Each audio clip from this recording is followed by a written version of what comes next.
వరంగల్ జిల్లా కలెక్టర్ గారి ఆదేశానుసారం సమాచార పౌర సంబంధాల శాఖ వారి ఆధ్వర్యంలో మా తెలంగాణ సాంస్కృతిక సారథి కళా బృందం ఈరోజు ప్రజాపాలన ప్రగతి ప్రణాళిక 99 రోజుల పాటు జూన్ 2 వరకు జరగనున్నటువంటి యొక్క కార్యక్రమంలో ప్రజలందరూ కూడా మమేకం కావాల్సిందిగా మనవి చేస్తూ, అంతేకాకుండా పరిసరాలను పరిశుభ్రతగా ఉంచుకోవాలి. ఒంటి పరిశుభ్రత ఇంటి పరిశుభ్రత కాకుండా పరిసరాలను కూడా పరిశుభ్రంగా ఉంచుకోవాలి.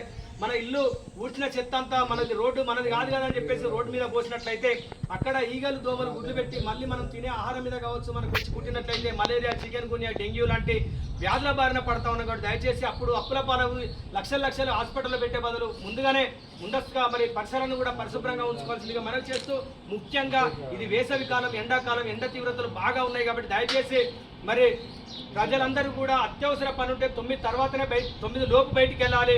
మళ్ళీ ఈవినింగ్ అయితే సాయంత్రం 4 గంటల తర్వాతనే బయటికి వెళ్ళాలి. ఎందుకంటే మనం టీవీలలో పేపర్లలో చూస్తాం, రోజుకొక వార్త చూస్తూ ఉన్నాం. మరి ఎండ దెబ్బ తగిలి మనుషులు చనిపోతూ ఉన్నారు, మరి వడగాల్పులు తాగి మృత్యువాత పడుతూ ఉన్నారని చెప్పేసి చూస్తూ ఉన్నాం. కాబట్టి దయచేసి ఎవరు కూడా బయటికి వెళ్ళొద్దు.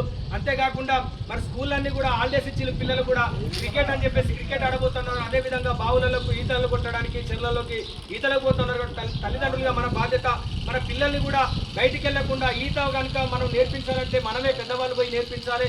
లేదనంటే మరి చెరువులలో బావులలో పడి పిల్లలు కూడా చనిపోవడం జరుగుతూ ఉంది. కాబట్టి దయచేసి ప్రజలందరూ కూడా అప్రమత్తంగా ఉండాల్సిందిగా మనవి చేస్తూ ఇప్పుడు ఒక పాటతోటి మా కళాకారులు ఒక పాట.